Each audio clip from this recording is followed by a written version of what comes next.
I have to start this by saying that we have been wrong about one thing for this entire show. Gambit's voice actor is a new person.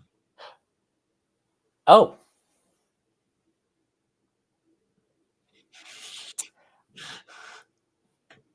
I honestly wouldn't have known that if nobody pointed it out. Nope. Found that out because of TikTok. I was randomly going through and they're like, yeah, then how'd you find out? I'm like, wow, you do a really good job, guy. Like, yeah, props to him, Ray Chase, and the new voice of Jubilee for really like getting right into the characters. Yeah, that's putting it mildly. When for 4 episodes, well, 3 until this, that I literally didn't know it wasn't a new person, or didn't know it was a new person. My goodness gracious. So about Jubilee, she got her own little B-Day episode. This show never had breaks installed from the start. Nope. This is the most fast-paced comic book anything I've watched in a while. To say it feels like a Saturday morning cartoon is a compliment. Like, this episode specifically has that energy. Let's say episode 1, I can't remember what the guy's name was. The one who was building the Sentinels that got Charles killed in the first episode. Then 2, we had the Executioner, and you just had Magneto. And then we had just had Mr. Sinister and the Goblin Queen all in an episode. Now we have Mojo and a Marvel villain I have literally never heard of. The Adversary. Yeah. We're 4 episodes into a 10-episode run, and we've had 5 main villains. And no hint of any kind of plot of what the ending villain is. And I kind of miss that kind of storytelling. I assume it's probably Sinister, but I don't know. It's probably Sinister. Yeah. Wow, it just every scene's going on to something new. I'm like, holy It's the best way possible. This show is like, we've got shit to cover. Let's go. So we got Mojo turning them into what was called a Motendo, but looked more like an Atari. Yeah. It's just, I love how everyone who wants to make a fake system does blank Tendo. Like, how much of the word can you use before the Nintendo comes after you? Like, I love they can tweak it just enough to not get sued. Just enough. But so we get this, and Jubilee's birthday gets turned into her becoming a side-scrolling hit-em-up, which is great. We saw Magneto come in. And Mike, I don't know if you know this, but I can't remember what the name of the game is, but I played the living shit out of it when I was younger. And there's a mistranslation in an X-Men game where you're going up with the team and you go to fight Magneto like near like a chasm, and he lifts up, he just goes, "Welcome to die, X-Men."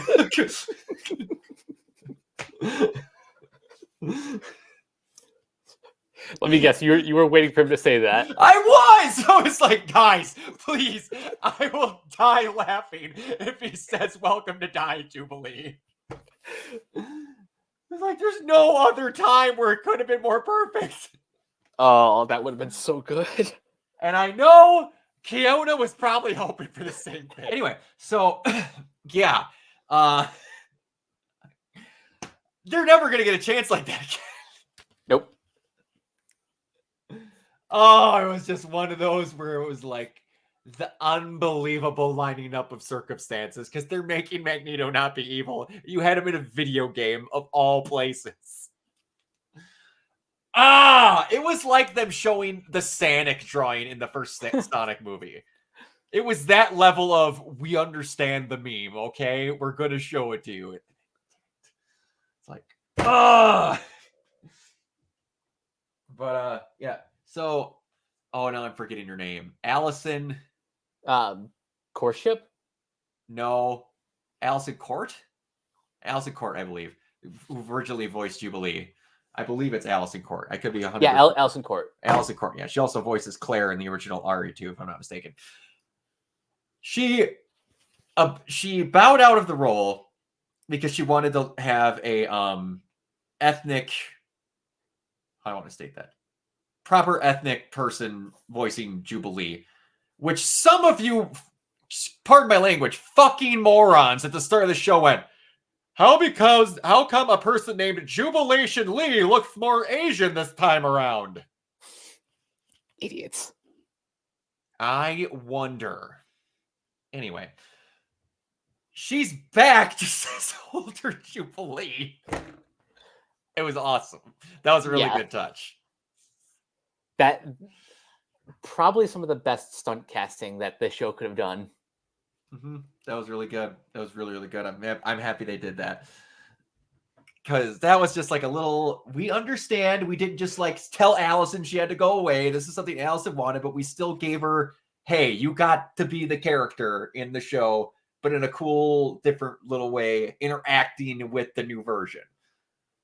That's about as cool as a thing as a voice actor as you can get. Mm-hmm.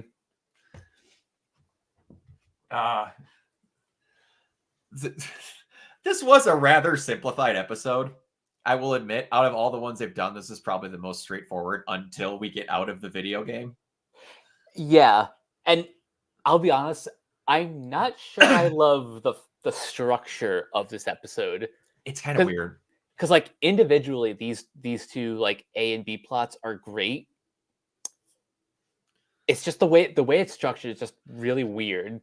It is. And especially how I was wondering if they were going to shy away from the part of the storyline that now I'm looking into, since I didn't know about it until this version of the cartoon, of the Forge and Storm falling in love, despite the fact that Forge made the machine and took her powers away. I didn't know they were going to go full hog into that, and they did. This probably should have been its own whole episode where it showed them being together for like a few weeks. Yeah. Because this kind of makes, which, hey, if I was at a cabin having romantic sunset-filled dinners with Aurora Monroe, I would start feeling things. But kind of makes it feel like he fell in love with her in 5 minutes? Yeah. So I don't exactly know what time frame we're supposed to mean on this, because they don't.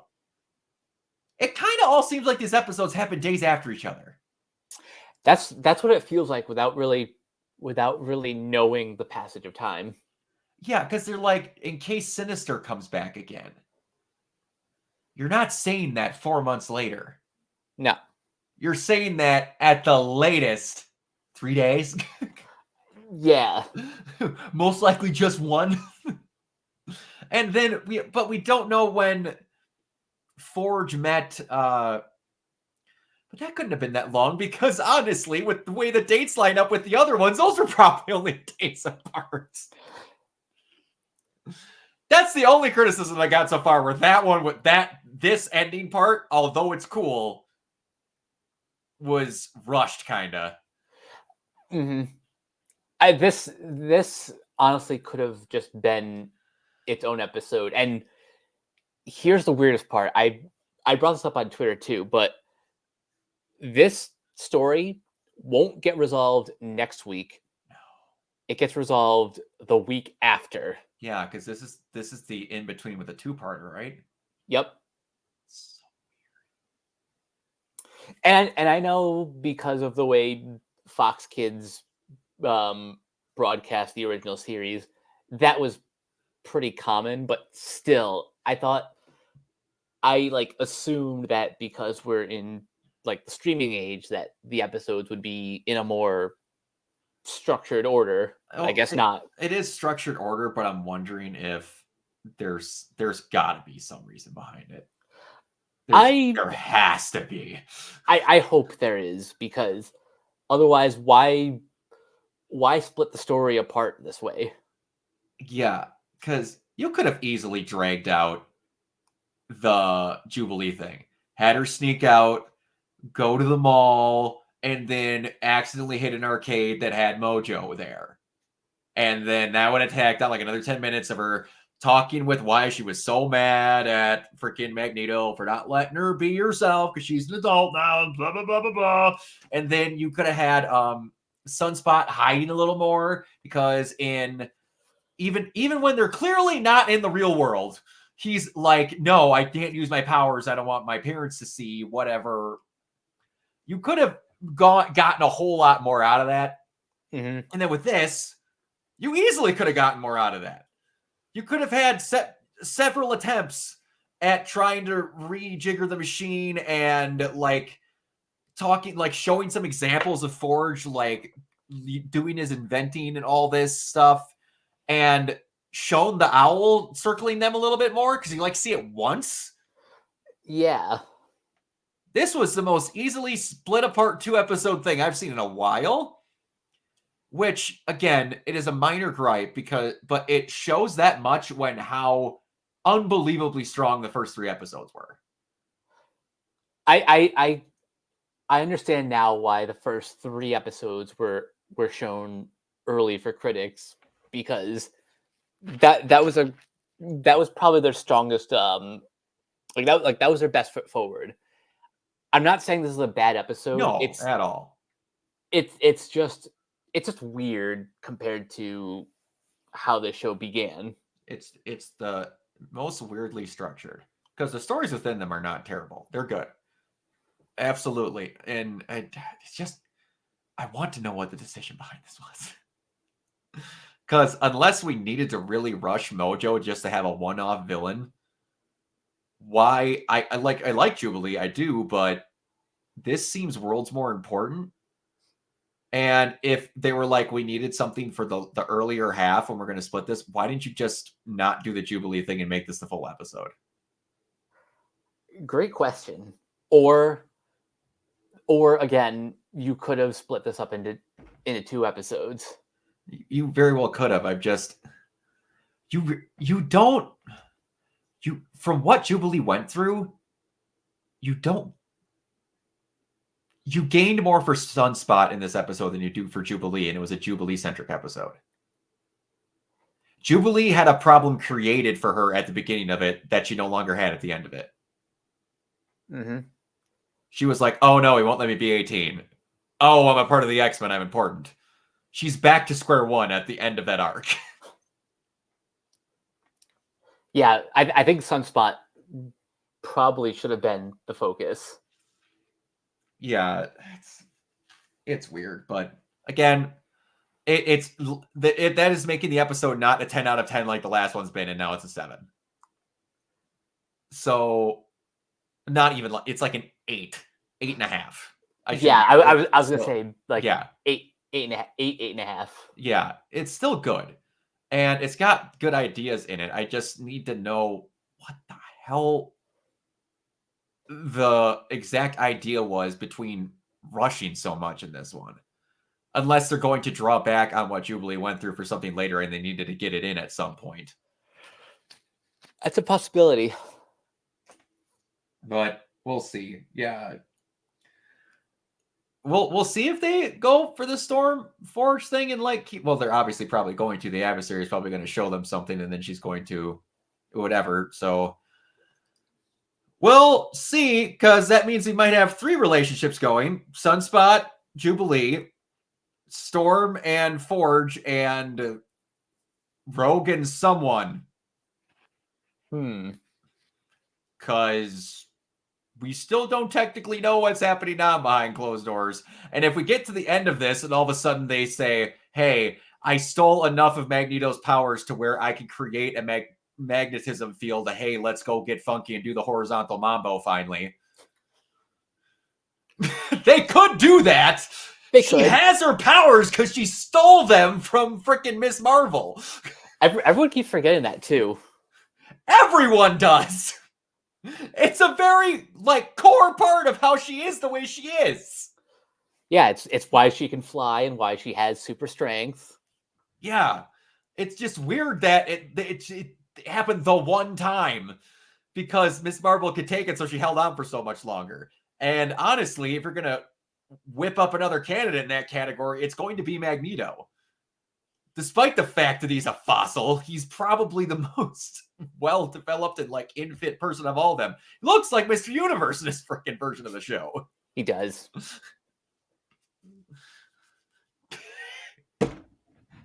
That reminds me of, God, just a small tangent, that freaking, the Mr. Universe, that reminds me of a Jim Gaffigan joke. Mr. Universe probably couldn't name all the planets in our solar system. Jim Gaffigan's amazing. It's still a good episode. It's just weird. Really weird. Because you could have... The director kind of basically said at some point that almost every one of these episodes lands on a cliffhanger purposely. This one just felt like they didn't quite know how to cliffhanger it. This is the first time where an episode feels less like it ended and more like it just stopped. Yeah, it is weird. Yeah, it felt like there's a whole another scene or two. It's fucking, it's weird. I just want to, I'm not mad. I just want to know the decision behind why it is. That shows how much I'm enjoying the show, that it comes to that much of a weird screeching halt decision of one of the, at this point, worst decisions they made in the show. And I'm like, I'm not mad. I just really want to know why you did that. Yeah, same. Now watch. Next week turns out to be the best episode. Oh yeah, for some odd reason it'll be absolutely fantastic, which it has every chance of being because the rest of this has been really good. We're just gonna have some random one-off episode where I don't even know, they're gonna hit every other villain. Maybe Apocalypse shows up for 2 minutes. I have no idea. I have a feeling that guess is probably going to be wrong, but the episode's called "Remember It," so that could mean a number of things. Oh God, is there an X-Men villain that deals with memories? Mystique?